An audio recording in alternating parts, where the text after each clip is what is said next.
Day 23, Tuesday the 1st of July, underway at 20 to 9 this morning. Got a fairly long day ahead, something like 40 miles by road, with a few hills one would presume, can't quite remember. I'm going up a coal now, so hoping to get it all done and get back to the original Camp 6 tonight, in which case I can pick up all the stuff I left behind hidden. Hopefully no one's found it, we shall see. 10:15. I missed the route. There was a sharp left turn on a very, very small road at the top of the last pass, and that's the one I was supposed to take according to Garmin, and this is it. This represents the shortest route to where I'm going, whether I'm in a car or a bicycle. But on a bike they send you off to the left again along a trail along through the forest, which I won't be taking because I can't see it being flat, and it could be uneven such that I can't even cycle properly and I have to get off and push. So apparently this represents the shortest distance for cars, and I can stay on a paved road. This supposedly is a paved road. It's not paved very well, but it's paved. In many ways it's more like a goat track really, but still, this is our route. The mechanical problem that I had been having with the chain down there, whereby it was twisted slightly on the one link so that it caught as it came off the cog and started moving back towards me, as you look there ahead in the picture there. That appears to have straightened itself a little since yesterday, and it's noticeably better than it was, so I won't need to take any action over that. I'll just let it carry on. Okay, along the goat path we go. When we get a decent uphill I'll get Sam out, but the main road's down there, carried straight on down the hill. I went down 100 metres in height and a mile in length, and I had to come back up again, so that took 25 minutes I guess. But now we're following a contour, which is nice, towards the French border, and this must be the smallest border crossing ever. I can't see there being many people on guard on this road. Righto. I'm keeping my eyes out left and right as I go for a good spot to buy breakfast, but so far I haven't spotted anything. Nearly 11 o'clock now, and the goat path, as was in Spain, has now crossed over the border, and it's now become a lovely little road.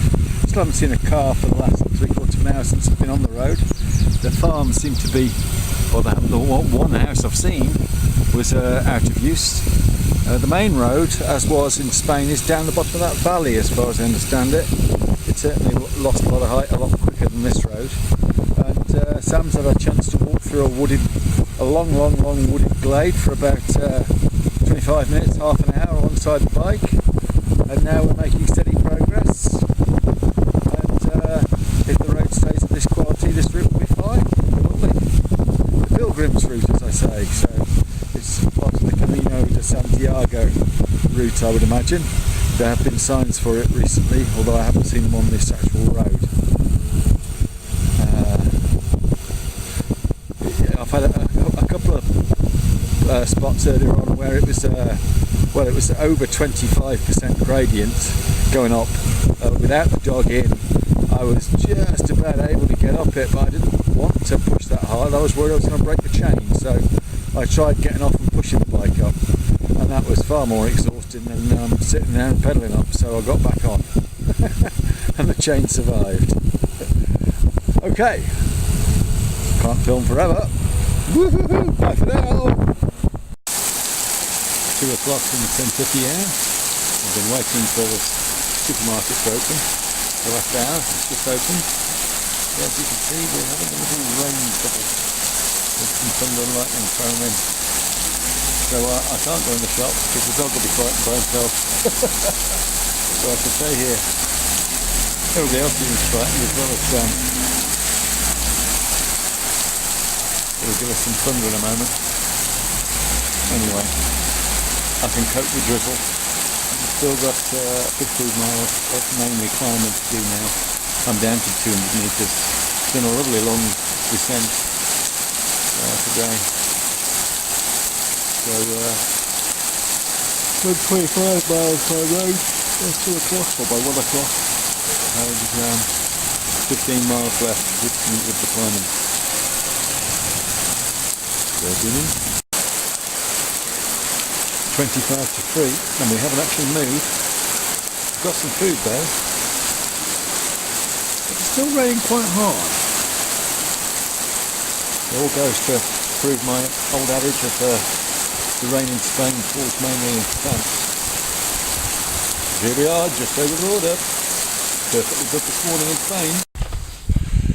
It's just gone 4 o'clock, I think. Somewhere after 4 o'clock. I haven't got my glasses on, can't tell. I've just been torrentially drenched on by a thunderstorm. I hope Sam's alright. I've got 2 tarpaulins over his trailer, so with a bit of luck he's mainly dry. If not, he's certainly warm, so he'll be okay. And I had to sit there for at least half an hour just cowering underneath the umbrella learning Spanish lessons. It was good for my Spanish, but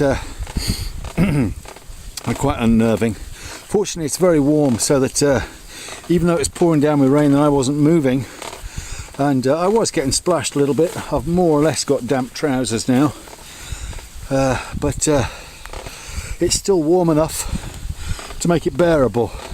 In fact, you see steam coming off the road when it rains quite often.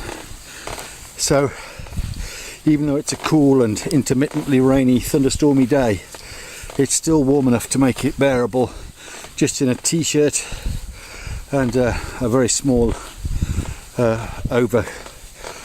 colourful overcoat. I've now put my proper waterproofs on top, which is much better. I'm much warmer now moving with these on, and I'm reaching the top of this first, I think it's called Col d'Istagui. It's 672 metres, and I'm very close to the top now, within 70 metres I'd guess. And it has a very nice restaurant at the top, I recall, and a shop there as well that sold some nice stuff, but I'm fully stocked up, and for all I know we might have another thunderstorm, the third one it would be, coming up in the next hour or two. Woo! So I shall keep going. My campsite I'm aiming at is camp number 6, as was on the way up, and this is where I stashed my stuff. My stuff I didn't want to take with me because it was too heavy and I didn't need it. So I hope to pick that up again tonight. And this pass is the bit dead ahead, just to the right of that low cloud that you see level above the road, just where the mountains go, like that. I think that showed it.